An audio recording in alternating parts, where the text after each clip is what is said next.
George, I wish you'd look at the nursery. What's wrong with it?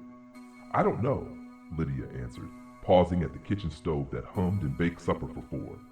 It's just different. All right, he said, wiping his hands on his trousers. Let's go see.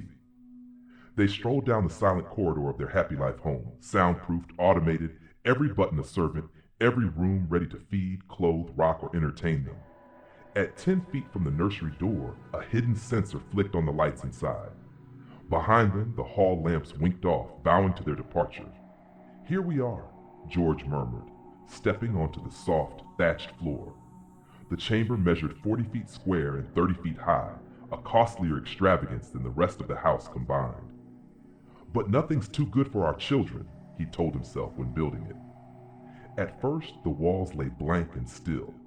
Then, with a soft purr, they dissolved, peeling back like film, until all around them opened a blazing African veldt. Vivid orange grass rippled to the horizon. Overhead, a scalding yellow sun burned a perfect noontime sky. George felt sweat bead on his forehead. This is too real, he said, squinting. I don't see anything wrong yet. Lydia did not answer. Odorophonic vents breathed scents into the room. Hot straw and lion grass, the cool tang of a hidden water hole, the rusty musk of unseen animals, dust like red paprika in a furnace. Then came distant sounds, the light thud of antelope hooves, the brittle rustle of vultures' wings. A shadow flickered across their faces. Filthy creatures, Lydia whispered. There, George said, shading his eyes. Those lions by the water hole. They've just had a meal. Did you hear that scream?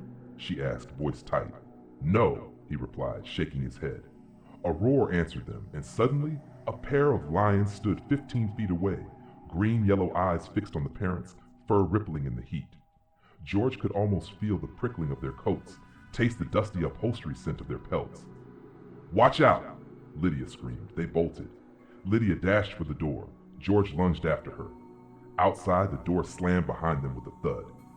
He laughed breathlessly. She wept against his arm. Walls, Lydia. Crystal walls, he panted. It's all film and projectors, odorophonics and sonics. Nothing can get out.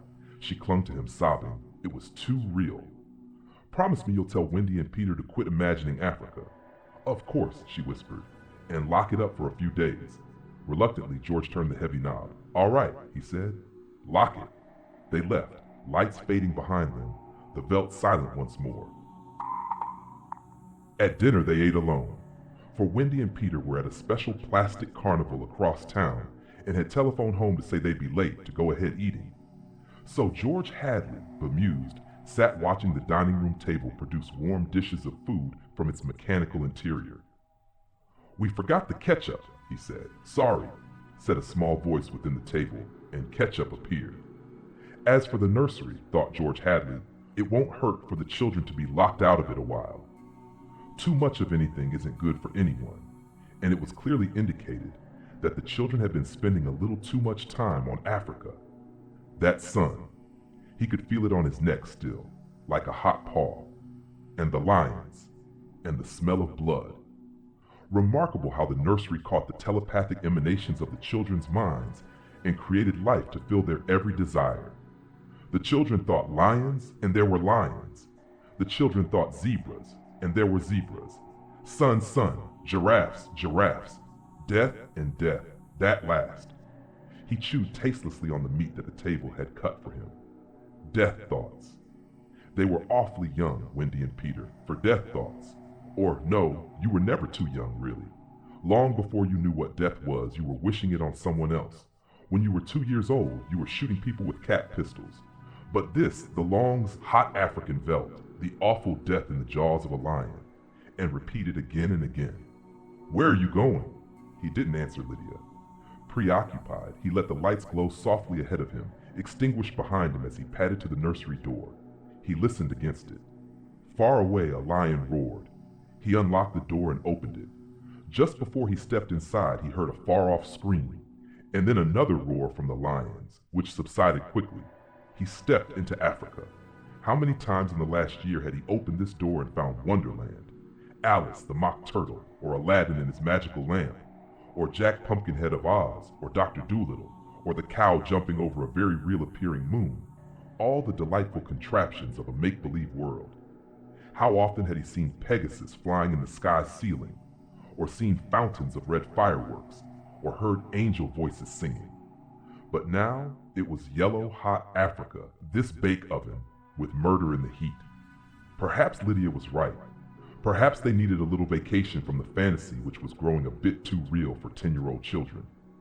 It was all right to exercise one's mind with gymnastic fantasies, but when the lively child mind settled on one pattern, it seemed that, at a distance, for the past month, he had heard lions roaring and smelled their strong odor seeping as far away as his study door. But, being busy, he had paid it no attention. George Hadley stood on the African grassland alone. The lions looked up from their feeding, watching him. The only flaw to the illusion was the open door through which he could see his wife, far down the dark hall, like a framed picture, eating her dinner abstractedly. "Go away," he said to the lions. They did not go. He knew the principle of the room exactly. "You sent out your thoughts. Whatever you thought would appear. Let's have Aladdin and his lamp," he snapped. The Veltland remained. The lions remained. "Come on, room. I demand Aladdin," he said. Nothing happened. The lions mumbled in their baked pelts. "Aladdin." He went back to dinner. "The fool room's out of order," he said. "It won't respond." Or what? "Or it can't respond," said Lydia, "because the children have thought about Africa and lions and killing so many days that the room's in a rut." Could be. Or Peter set it to remain that way. Set it? He may have got into the machinery and fixed something. Peter doesn't know machinery. He's a wise one for 10. That IQ of his. Nevertheless, hello Mom, hello Dad. The Hadleys turned. Wendy and Peter were coming in the front door, cheeks like peppermint candy, eyes like bright blue agate marbles, a smell of ozone on their jumpers from their trip in the helicopter. "You're just in time for supper," said both parents. "We're full of strawberry ice cream and hot dogs," said the children, holding hands. "But we'll sit and watch." "Yes, come tell us about the nursery," said George Hadley. The brother and sister blinked at him, and then at each other. "Nursery? All about Africa and everything," said the father with false joviality. "I don't understand," said Peter. "Your mother and I were just traveling through Africa with rod and reel. Tom Swift and his electric lion," said George Hadley. "There's no Africa in the nursery," said Peter simply. "Oh, come now, Peter. We know better." "I don't remember any Africa," said Peter to Wendy. "Do you?" "No." "Run, see, and come tell." She obeyed. "Wendy, come back here," said George Hadley, but she was gone. The house lights followed her like a flock of fireflies. Too late, he realized he had forgotten to lock the nursery door after his last inspection. "Wendy'll look and come tell us," said Peter. "She doesn't have to tell me. I've seen it." "I'm sure you're mistaken, Father." "I'm not, Peter. Come along now." But Wendy was back. "It's not Africa," she said breathlessly. "We'll see about this," said George Hadley, and they all walked down the hall together and opened the nursery door. There was a green, lovely forest, a lovely river, a purple mountain, high voices singing, and Rima, lovely and mysterious, lurking in the trees with colorful flights of butterflies like animated bouquets lingering in her long hair. The African Veltland was gone. The lions were gone. Only Rima was here now, singing a song so beautiful that it brought tears to your eyes. George Hadley looked in at the changed scene. "Go to bed," he said to the children. They opened their mouths. "You heard me," he said. They went off to the air closet, where a wind sucked them like brown leaves up the flue to their slumber rooms. George Hadley walked through the singing glade and picked up something that lay in the corner near where the lions had been. He walked slowly back to his wife. "What is that?" she asked. "An old wallet of mine," he said. He showed it to her. The smell of hot grass was on it, and the smell of a lion. There were drops of saliva on it. It had been chewed, and there were blood smears on both sides. He closed the nursery door and locked it tight. In the middle of the night, he was still awake, and he knew his wife was awake. "Do you think Wendy changed it?" she said at last in the dark room. "Of course. Made it from a veldt into a forest and put Rima there instead of lions?" "Yes. Why?" "I don't know, but it's staying locked until I find out." "How did your wallet get there?" "I don't know anything." he said, except that I'm beginning to be sorry we bought that room for the children. If children are neurotic at all, a room like that, it's supposed to help them work off their neuroses in a healthful way. I'm starting to wonder. He stared at the ceiling. We've given the children everything they ever wanted. Is this our reward? Secrecy? Disobedience? Who was it said, children are carpets, they should be stepped on occasionally? We've never lifted a hand. They're insufferable, let's admit it. They come and go when they like. They treat us as if we were offspring. They're spoiled, and we're spoiled. They've been acting funny ever since you forbade them to take the rocket to New York a few months ago. They're not old enough to do that alone, I explained. Nevertheless, I've noticed they've been decidedly cool toward us since. I think I'll have David McLean come tomorrow morning to have a look at Africa. But it's not Africa now, it's Green Mansion's country in Rima. I have a feeling it'll be Africa again before then. A moment later, they heard the screams. Two screams, two people screaming from downstairs, and then a roar of lions. Wendy and Peter aren't in their rooms, said his wife. He lay in his bed with his beating heart. No, he said, they've broken into the nursery. Those screams, they sound familiar. Do they? Yes, awfully. And although their beds tried very hard, the two adults couldn't be rocked to sleep for another hour. A smell of cats was in the night air. Father? Said Peter. Yes. Peter looked at his shoes. He never looked at his father anymore, nor at his mother. You aren't going to lock up the nursery for good, are you? That all depends. On what? Snapped Peter. On you and your sister. If you intersperse this Africa with a little variety, Sweden perhaps, or Denmark or China. I thought we were free to play as we wished. You are, within reasonable bounds. What's wrong with Africa, Father? Oh, so now you admit you have been conjuring up Africa, do you? I wouldn't want the nursery locked up, said Peter coldly. Ever. Matter of fact, we're thinking of turning the whole house off for about a month. Live sort of a carefree, one-for-all existence. That sounds dreadful. Would I have to tie my own shoes instead of letting the shoetier do it? And brush my own teeth? And comb my hair and give myself a bath? It would be fun for a change, don't you think? No, it would be horrid. I didn't like it when you took out the picture painter last month. That's because I wanted you to learn to paint all by yourself, son. I don't want to do anything but look and listen and smell. What else is there to do? All right, go play in Africa. Will you shut off the house sometime soon? We're considering it. I don't think you'd better consider it anymore, Father. I won't have any threats from my son. Very well. And Peter strolled off to the nursery. Am I on time? Said David McLean. Breakfast? Asked George Hadley. Thanks, had some. What's the trouble? David, you're a psychologist. I should hope so. Well then, have a look at our nursery. You saw it a year ago when you dropped by. Did you notice anything peculiar about it then? Can't say I did. The usual violences, a tendency toward a slight paranoia here or there. Usual in children because they feel persecuted by parents. But really nothing. They walked down the hall. I locked the nursery up, explained the father, and the children broke back into it during the night. I let them stay so they could form the patterns for you to see. There was a terrible screaming from the nursery. There it is, said George Hadley. See what you make of it. They walked in on the children without rapping. The screams had faded. The lions were feeding. Run outside a moment, children, said George Hadley. No, don't change the mental combination. Leave the walls as they are. Get! With the children gone, the two men stood studying the lions clustered at a distance, eating with great relish whatever it was they had caught. I wish I knew what it was, said George Hadley. Sometimes I can almost see. Do you think if I brought high-powered binoculars here and... David McLean laughed dryly. Hardly. He turned to study all four walls. How long has this been going on? A little over a month. It certainly doesn't feel good. I want facts, not feelings. My dear George, a psychologist never saw a fact in his life. He only hears about feelings, vague things. This doesn't feel good, I tell you. Trust my hunches and my instincts. I have a nose for something bad. This is very bad. My advice to you is to have the whole damn room torn down and your children brought to me every day during the next year for treatment. Is it that bad? I'm afraid so.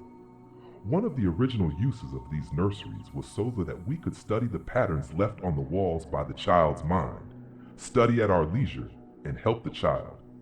In this case, however, the room has become a channel toward destructive thoughts instead of a release away from them. Didn't you sense this before? I sensed only that you had spoiled your children more than most, and now you're letting them down in some way. What way? I wouldn't let them go to New York. What else? I've taken a few machines from the house and threatened them a month ago with closing up the nursery unless they did their homework. I did close it for a few days to show I meant business. Ah! Does that mean anything? Everything. Where before they had a Santa Claus, now they have a Scrooge. Children prefer Santas. You've let this room and this house replace you and your wife and your children's affections.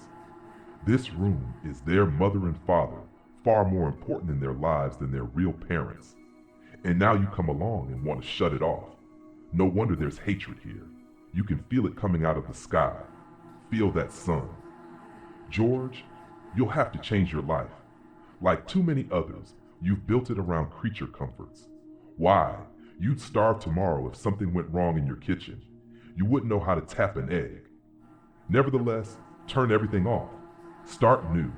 It'll take time, but we'll make good children out of bad in a year. Wait and see. But won't the shock be too much for the children, shutting the room up abruptly for good? I don't want them going any deeper into this, that's all. The lions were finished with their red feast. The lions were standing on the edge of the clearing watching the two men. Now I'm feeling persecuted, said McLean. Let's get out of here. I never have cared for these damned rooms.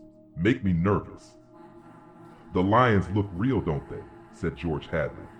I don't suppose there's any way. What? That they could become real? Not that I know. Some flaw in the machinery? A tampering or something? No, they went to the door. I don't imagine the room will like being turned off, said the father. Nothing ever likes to die, even a room. I wonder if it hates me for wanting to switch it off? Paranoia is thick around here today, said David McLean. You can follow it like a spore. Hello. He bent and picked up a bloody scarf. This yours? No. George Hadley's face was rigid. It belongs to Lydia. They went to the fuse box together and threw the switch that killed the nursery. The two children were in hysterics. They screamed and pranced and threw things. They yelled and sobbed and swore and jumped at the furniture. You can't do that to the nursery. You can't. Now, children. The children flung themselves onto a couch, weeping. George, said Lydia Hadley, turn on the nursery, just for a few moments. You can't be so abrupt. No, you can't be so cruel. Lydia, it's off, and it stays off, and the whole damn house dies as of here and now. The more I see of the mess we've put ourselves in, the more it sickens me. We've been contemplating our mechanical, electronic navels for too long. My God, how we need a breath of honest air. And he marched about the house, turning off the voice clocks, the stoves, the heaters, the shoe shiners, the shoelacers, the body scrubbers and swabbers and massagers, and every other machine he could put his hand to. The house was full of dead bodies, it seemed. It felt like a mechanical cemetery. So silent, none of the humming hidden energy of machines waiting to function at the tap of a button. Don't let them do it, wailed Peter at the ceiling, as if he was talking to the house, the nursery. Don't let Father kill everything. He turned to his father. Oh, I hate you. Insults won't get you anywhere. I wish you were dead. We were, for a long while. Now we're going to really start living. Instead of being handled and massaged, we're going to live. Wendy was still crying and Peter joined her again. Just a moment, just one moment, just another moment of nursery, they wailed. Oh, George, said the wife, it can't hurt. All right, if they'll just shut up. 1 minute, mind you, and then off forever. Daddy, daddy, daddy, sang the children, smiling with wet faces. And then we're going on a vacation. David McLean is coming back in half an hour to help us move out and get to the airport. I'm going to dress. You turn the nursery on for a minute, Lydia. Just a minute, mind you. And the three of them went babbling off while he let himself be vacuumed upstairs through the air flue and set about dressing himself. A minute later, Lydia appeared. I'll be glad when we get away, she sighed. Did you leave them in the nursery? I wanted to dress too. Oh, that horrid Africa. What can they see in it? Well, in 5 minutes we'll be on our way to Iowa. Lord, how did we ever get in this house? What prompted us to buy a nightmare? Pride, money, foolishness. I think we'd better get downstairs before those kids get engrossed with those damn beasts again. Just then, they heard the children calling, Daddy, Mommy, come quick, quick! They went downstairs and the air flew and ran down the hall. The children were nowhere in sight. Wendy, Peter. They ran into the nursery. The Veldt land was empty, save for the lions waiting, looking at them. Peter, Wendy. The door slammed. Wendy, Peter. George Hadley and his wife whirled and ran back to the door. Open the door, cried George Hadley, trying the knob. Why, they've locked it from the outside. Peter. He beat at the door. Open up. He heard Peter's voice outside against the door. Don't let them switch off the nursery in the house, he was saying. Mr. and Mrs. Hadley beat at the door. Now, don't be ridiculous, children. It's time to go. Mr. McLean will be here in a minute and then they heard the sounds. The lions on 3 sides of them, in the yellow Veldt grass, padding through the dry straw, rumbling and roaring in their throats. The lions. Mr. Hadley looked at his wife, and they turned and looked back at the beasts edging slowly forward, crouching, tails stiff. Mr. and Mrs. Hadley screamed, and suddenly they realized why those other screams had sounded familiar. Well, here I am, said David McLean in the nursery doorway. Oh, hello? He stared at the 2 children seated in the center of the open glade, eating a little picnic lunch. Beyond them was the waterhole and the yellow Veldt land. Above was the hot sun. He began to perspire. Where are your father and mother? The children looked up and smiled. Oh, they'll be here directly. Good, we must get going. At a distance, Mr. McLean saw the lions fighting and clawing, and then quieting down to feed in silence under the shady trees. He squinted at the lions with his hand tipped to his eyes. Now the lions were done feeding. They moved to the waterhole to drink. A shadow flickered over Mr. McLean's hot face. Many shadows flickered. The vultures were dropping down the blazing sky. A cup of tea? Asked Wendy in the silence.